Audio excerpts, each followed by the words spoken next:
ayat-ayat Quran tentang titel atau gelar daripada Allah Maha Pengasih dan Penyayang di dalam Quran, tidak akan ketemu konsep mengenai kasih yang seperti ini. Dan maka itu, kalau mau menemukan dunia bagaimana kasih itu sebenarnya harus dieksekusi, harus dilakukan, itu hanyalah di dalam kekristenan. Orang itu bisa mengasihi yang sesungguhnya, tidak lain orang itu harus konsul kepada Bible. Selanjutnya mari kita yang Yeskiel 18 ayat 20 belum jawab. Yeskiel 18 ayat 20. Ya, Pak Dodi tadi tidak. Saya belum pelajari secara spesifik ini, jadi belum pelajari. Ya, nanti apalah, jangan paksakanlah orang belum tahu. Biarkan beliau pelajari dulu kan.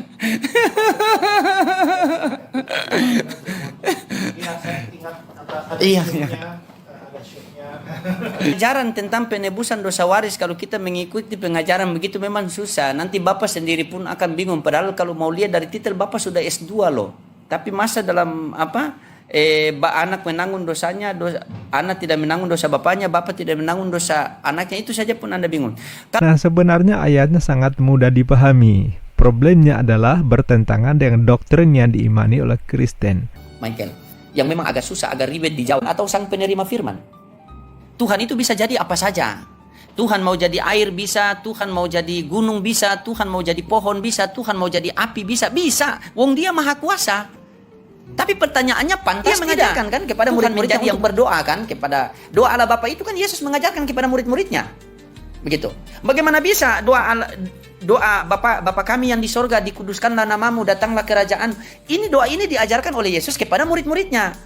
Berarti murid-muridnya ini berdoa kepada Bapa yang di sorga. Kenapa sekarang Kristen berdoa kepada Yesus? Pak Pendeta, kasih macam apa yang dipahami oleh umat yang bersuka cita atas derita dan kematian Tuhannya? Lah iya, kita dengar ada korban salah tangkap, ada yang dihukum padahal dia bukan pelaku kejahatan, kita kan ikut marah ya, ikut protes. Perasaan saya rasanya nggak terima itu ya, karena menghukum orang tidak bersalah itu sebuah kejahatan. Lah ini yang jadi korban itu Tuhan. Lalu Kristen Ya ampun Bu, jangan begitu dong Bu, saya dengar Bu. Kenapa aku tahu Bu, dia pakai kerudung bisa pakai tangan Yesus.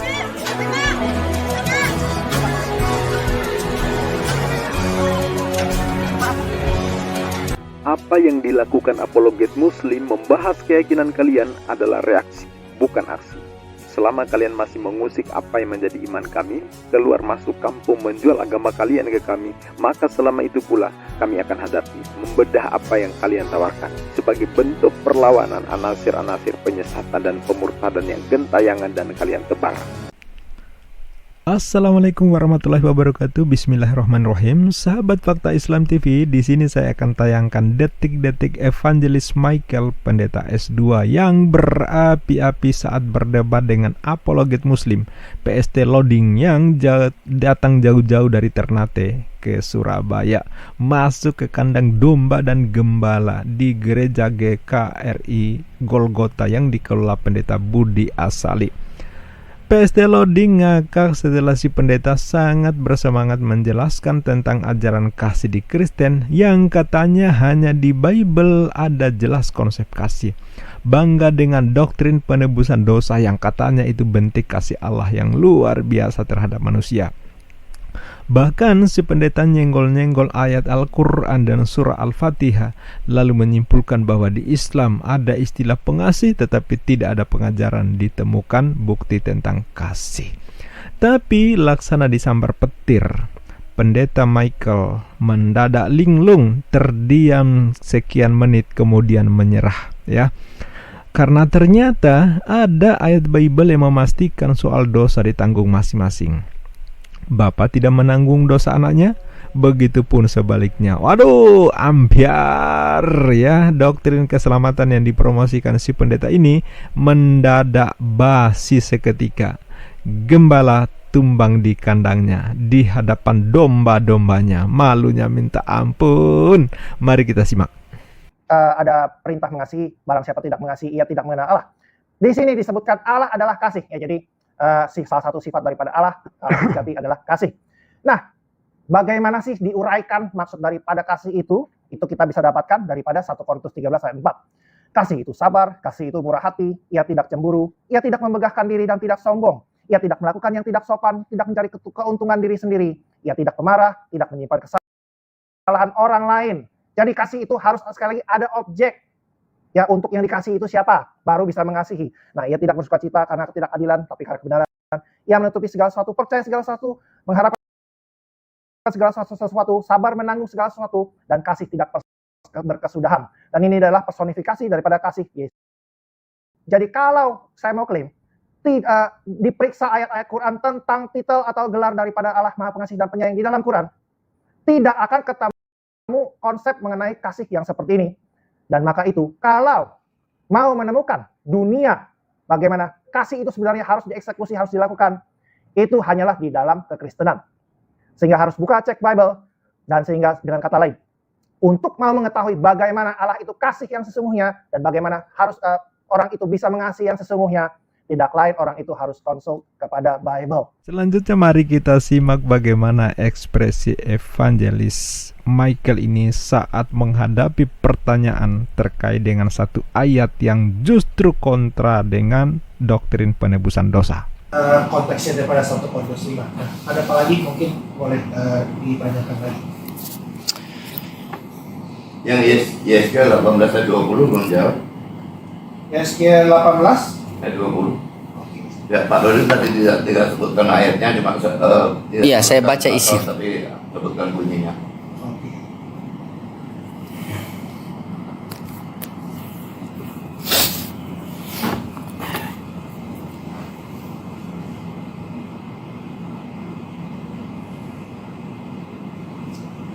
Oh, ini adalah dosa yang dimana anak tidak bertanggung.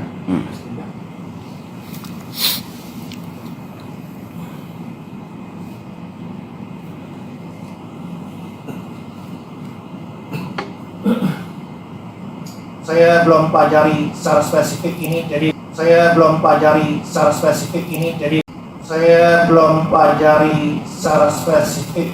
jadi Oh, belum pelajari. Ya, nanti apalah. Ya, apa dulu? Ditahan dulu, mungkin nanti Pak Budi lah ya. Jangan paksakanlah orang belum tahu. Biarkan beliau pelajari dulu kan.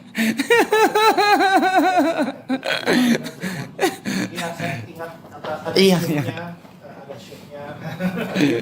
Iya, pelajari dulu. Oke, saya tanggapi sedikit ya. Karena itu memang susah Pak. Kalau memang memang pengajaran tentang penebusan dosa waris, kalau kita mengikuti pengajaran begitu memang susah. Nanti Bapak sendiri pun akan bingung. Padahal kalau mau lihat dari titel Bapak sudah S2 loh. Tapi masa dalam anak menanggung dosanya, anak tidak menanggung dosa bapaknya, bapak tidak menanggung dosa anaknya, itu saja pun Anda bingung. Nah, sebenarnya ayatnya sangat mudah dipahami. Problemnya adalah bertentangan dengan doktrin yang diimani oleh Kristen. Di ayat yang tertulis di Yeskiel 18:20 ini, orang yang berbuat dosa itu yang harus mati. Anak tidak akan turut menanggung kesalahan ayahnya, dan ayah tidak akan turut menanggung kesalahan anaknya. Orang benar akan menerima berkat kebenarannya, dan kefasikan orang fasik akan tertanggung atasnya. Jadi persoalannya adalah Kristen ini ketika berhadapan dengan ayat ini mereka bingung menjelaskan. Doktrin mereka adalah Yesus adalah Tuhan inkarnasi dalam rupa manusia, datang ke dunia untuk menebus dosa orang percaya bahwa Dia adalah Tuhan. Itu dalam iman Kristen yang diajarkan oleh Paulus di Roma 10 ayat 9. Persoalannya ketika berhadapan dengan ayat ini, loh kok bertentangan? Sebab di ayat ini sangat jelas bahwa masing-masing orang harus menanggung dosanya, tidak dapat dibebankan kepada orang lain. Nah, inilah yang kemudian membuat pendeta mendadak linglung, mendadak bisu mengatakan bahwa saya belum mempelajari secara spesifik. Tetapi saya sangat yakin si pendeta ini paham, hanya saja ketika dia mau menjelaskan akan bertabrakan dengan apa yang sudah dia jelaskan berapi-api tadi. Nah, sekarang mari kita simak bagaimana PST Loading mengajari, mengkuliahi, menceramahi gembala-gembala ini di depan jemaatnya, bahkan di kandangnya sendiri. Mari kita simak. Kalau kita mending begini, kembali saja kepada pengajaran Yesus. Saya sangat mencintai beliau. Saya sangat mencintai Yesus. Maka saya mengikuti apa yang diajarkan oleh Yesus. Karena Yesus mengatakan, barang siapa yang berada dalam firman-Ku, maka dia adalah murid-murid-Ku. Dalam Lukas 4 nomor 8, Yesus mengatakan, sebab ada tertulis, engkau harus menyembah Tuhan Allahmu dan hanya kepadanya lah saja engkau berbakti. Terus Yesus, apakah Tuhan Allah itu Tuhan siapa? Tuhan aku dan Tuhan kamu juga? Yohanes 20 nomor 17. Jangan dulu memegang aku akan pergi kepada Bapakku dan Bapamu, kepada Allahku dan Allahmu, kepada Tuhanku dan Tuhanmu. Coba. Terus Yesus, apakah Tuhan ada di bumi ini? Tidak. Janganlah kamu menyebut siapapun Tuhan di bumi ini. Hanya ada satu Tuhan, yaitu di langit. Tapi banyak Bapak Pendeta mengatakan kamu adalah Tuhan. Apa kata Yesus dalam Yohanes 5:30? Aku tidak dipaksakan untuk memanggil engkau Tuhan. Misalnya nih, kami dipaksakan pendeta harus mengatakan bahwa engkau Tuhan. Apa kata Yesus dalam Matius 7, 21, 22, 23? Barang siapa yang bernubuat demi namaku, mengusir setan demi namaku, memanggil aku Tuhan, Tuhan. Hari ini saya berdiskusi dengan Loding memakai namamu. Apa kata Yesus di 23? Enyalah kau dari hadapanku sang pembuat kejahatan. Aku tidak pernah mengenal engkau. Coba, Islam, Kristen, Hindu, Buddha, Konghucu, siapa yang panggil Yesus Tuhan?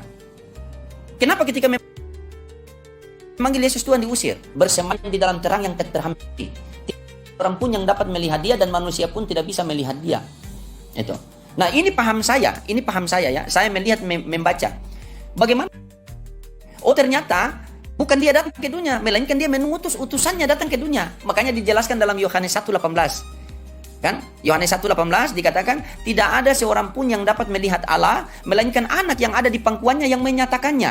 Berarti Allah itu tidak dapat dilihat. Maka dia mengutus utusannya datang ke dunia. Jadi Yesus datang ke dunia itu, Yesus mau mengajarkan kepada kita bahwa Allah Bapa itu ada namun tidak terlihat. Sehingga Yesus mengatakan dalam Yohanes 5:37, Bapa yang mengutus aku, dialah yang bersaksi tentang aku. Kamu tidak pernah mendengar suaranya, rupanya pun kau tidak pernah melihat. Untuk apa Yesus diutus ke dunia ini? Yohanes 3:3-4. Siapa yang diutus oleh Allah, maka dia menyampaikan firman Allah. Musa diutus oleh Allah, Musa menyampaikan firman Allah. Yesus diutus oleh Allah. Apakah benar Yesus menyampaikan firman Allah? Yohanes 17:8. Sebab segala firman yang engkau sampaikan kepadaku telah aku sampaikan kepada mereka, dan mereka telah menerimanya, dan mereka benar-benar tahu bahwa aku datang daripadamu, dan mereka percaya bahwa engkau lah yang telah mengutus aku. Timbul pertanyaan, Pak Michael, yang memang agak susah, agak ribet dijawab. Atau sang penerima firman, Tuhan itu bisa jadi apa saja. Tuhan mau jadi air bisa, Tuhan mau jadi gunung bisa, Tuhan mau jadi pohon bisa, Tuhan mau jadi api bisa. Bisa. Wong dia maha kuasa. Tapi pertanyaannya, pantas tidak Tuhan menjadi yang bukan maha kuasa? Maha kuasa cuma satu, yang lain dikuasai. Masa maha kuasa menjadi yang bukan maha kuasa? Bisa tidak Tuhan menjadi pohon? Bisa. Untuk apa dia jadi pohon? Bisa tidak Tuhan menjadi gunung? Bisa. Untuk apa dia jadi gunung? Pantas tidak? Kita ini manusia. Kita semua ke pasar boleh, kita semua ke mall boleh. Tapi pantas tidak kita ke mall dalam keadaan telanjang? Tidak pantas, padahal boleh. Nah, kalau kita manusia yang penuh dengan keterbatasan, ada hal yang tidak pantas, bagaimana dengan dia yang maha kuasa menjadi maha rendah? Nah, itu yang pertama. Yang kedua, kalaulah pantas Tuhan menjadi manusia, dalilnya mana? Karena ketika kita berbicara agama, berarti kita berlandaskan dalil. Nah, saya kasih analogi begini Pak Pendeta ya, yang saya tidak makan habis, mungkin kita semua di sini paham. Di dalam kitab suci sudah tertulis bahwa ini adalah pulpen. Tiba-tiba datang seorang pendeta mau menjelaskan bahwa ini adalah rokok. Nah, ini bagaimana ini? Ini penjelasan bagaimana? Nah, di dalam Bible Anda, di dalam Kisah Para Rasul 4:27 dicatat nanti. Kisah Para Rasul 4:27, Yesus hamba Tuhan. Kisah Para Rasul 3:13, Yesus hamba Tuhan. Yohanes 17:3, Yesus diutus oleh Tuhan. Yohanes 17:8, Yesus menyampaikan firman Tuhan. Yohanes 5:37, Yesus utusan Tuhan. Yohanes 11:42, Yesus utusan Tuhan. Matius 11:25, Yesus berdoa kepada Tuhan. Matius 12:15, Yesus hamba Tuhan. Yohanes 15:15, Yesus mendengar firman dari Tuhan. Yohanes 12:49, Yesus diperintahkan oleh Tuhan. 10 dalil saya berikan kepada Pak Pendeta. Bukan, saya minta dalil di mana pengajaran Yesus kepada murid-muridnya menuhankan dirinya. Itu. Mengatakan Yesus menuhankan dirinya. Pengajaran Yesus kepada murid-muridnya menuhankan kepada dirinya. Dalilnya mana? Sehingga sampai sekarang Kristen itu adalah Kristen menyembah kepada Yesus, bertuhan kepada Yesus. Kan Kristen ini adalah pengikut Kristus. Pasti yang kalian ikuti perkataan, perbuatan, pengajaran, kan? Nah, adakah tidak pengajaran Yesus kepada murid-muridnya bertuhan kepada dirinya? Banyak, satu saja, jangan banyak. Satu saja.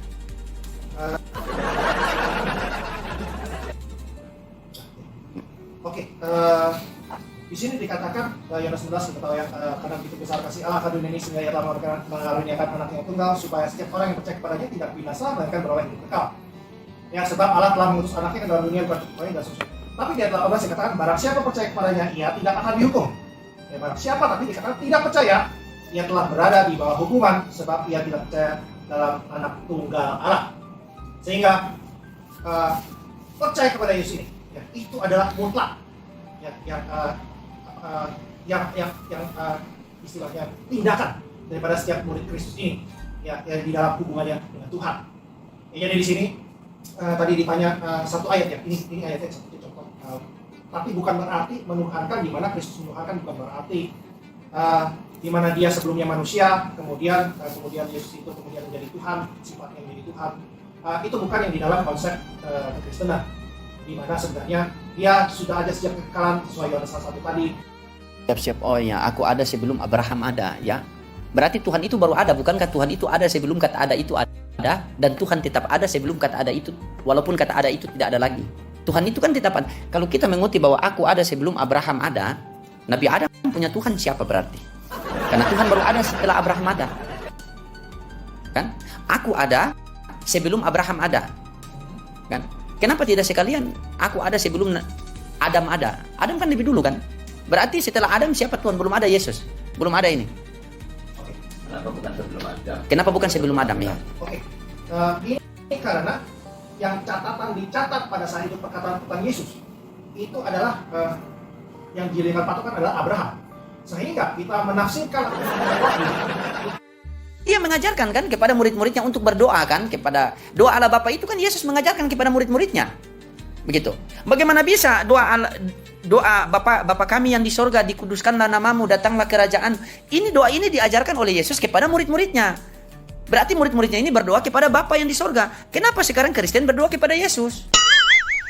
Ya luar biasa Ustadz Loading ini betul-betul masuk di jantung kandang domba di gereja loh ya, di hadapan para gembala, bahkan juga di situ pasti ada para domba ya, lantang melulu lantakan doktrin kekristenan nyaris tanpa perlawanan sama sekali. Kenapa?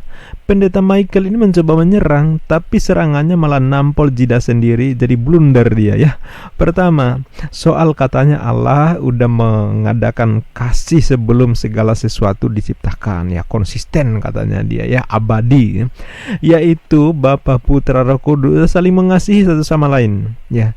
Ini kan sama dengan nampol jidat sendiri. Sama aja mengatakan bahwa jumlah Tuhan yang diimani Kristen itu bukan esa tapi 3 pribadi ya. Bukan satu tapi kesatuan ya. Lah kalau kesatuan tentu bukan esa lagi namanya. Emang bisa gitu satu bangsa disebut esa, satu batalion disebut esa, satu sekolah disebut esa, satu lapangan gitu disebut esa? Ya enggak lah. Terus yang kedua, kalau kasih dan keadilan Allah kepada manusia, terus implementasinya penebusan dosa, manusia yang berdosa, manusia yang membangkang dari hukum Tuhan, manusia yang melakukan kejahatan, tapi yang dihakimi, yang menanggung derita dan kematian itu malah Tuhan itu sendiri. Tuhan gak kuasa mengampuni dosa. Tuhan tak berdaya mengelola dosa sehingga terpaksa menggantikan hukum yang seharusnya dibebankan kepada penjahat. Padahal yang menetapkan dosa dan dibebaskan dari dosa adalah Tuhan itu sendiri ya. Ini bukan hanya tidak adil, tapi juga melecehkan kekuasaan Tuhan. Menghukum orang tidak bersalah aja pelanggaran hukumnya. Lah ini kok Tuhan yang dihukum, padahal penjahatnya itu manusia. Adilnya di mana coba? Ya, kasihan sekali Tuhan ya. Nampak mengenaskan gegara doktrin seperti ini ya. Terus lebih parah lagi, Tuhan mati dipersekusi di atas kayu salib sebagai upaya memperbaiki atau mendamaikan Allah dengan manusia akibat jerat dosa. Kan begitu doktrin mereka. Tuhan menyesal dan pilu hatinya karena yang terjadi di dunia tidak sesuai dengan rancangannya. Karena dalam iman Kristen, manusia dirancang untuk hidup kekal. Tapi gegara Adam jatuh dalam dosa, lalu manusia mengenal kematian. Jadi Tuhan hadir ke dunia itu untuk memperbaiki, agar manusia kembali ke bentuk semula, desain semula, rancangan semula, bisa memperoleh keselamatan dengan cara kematian Tuhannya di kayu salib. Bayangin coba, Tuhan yang maha tahu, maha kuasa, maha sempurna, tapi salah rancangan coba. Ini apa enggak melecehkan Tuhan? Nah, kalau saya yang jadi Ustadz Loading, saya akan tanyakan ke pendeta gini aja. Dua aja hal yang perlu saya tanyakan. Pertanyaan pertama, Pak Pendeta, kasih macam apa yang dipahami oleh umat yang bersuka cita atas derita dan kematian Tuhannya? Lah iya, kita dengar ada korban salah tangkap, ada yang dihukum padahal dia bukan pelaku kejahatan, kita kan ikut marah ya, ikut protes. Perasaan saya rasanya nggak terima itu ya, karena menghukum orang tidak bersalah itu sebuah kejahatan.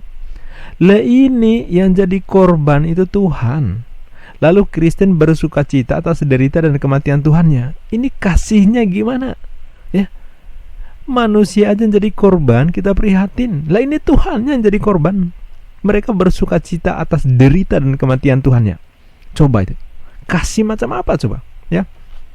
Terus pertanyaan kedua, kenapa Tuhan tak kuasa mengampuni dosa jika tidak digebukin sampai mati oleh makhluknya? Lah kalau menghapus dosa hanya dengan jalan kematian Tuhan lewat jalur pembunuhan gitu ya, betapa lemahnya Tuhan. Sementara dalam 10 hukum Taurat salah satunya adalah larangan membunuh Noeh. Lah kok bisa malah Tuhan yang mendesain pelanggaran hukum sebagai cara menghapus dosa? Ayo, coba dipikir atau dinalar baik-baik. Ini bagaimana coba ya? Jadi kalau ada oten yang menyimak ini sampai pada narasi ini, saya yakin siap-siap deh mualaf ya. Karena kalau memahami betul apa yang saya sampaikan itu pasti waras. Dan kalau sudah waras, ya sudah. Asyhadu. Oke sahabat, sampai di sini video yang dapat saya tayangkan. Sampai jumpa di video berikutnya. Billahi taufiq wal hidayah. Wassalamualaikum warahmatullahi wabarakatuh.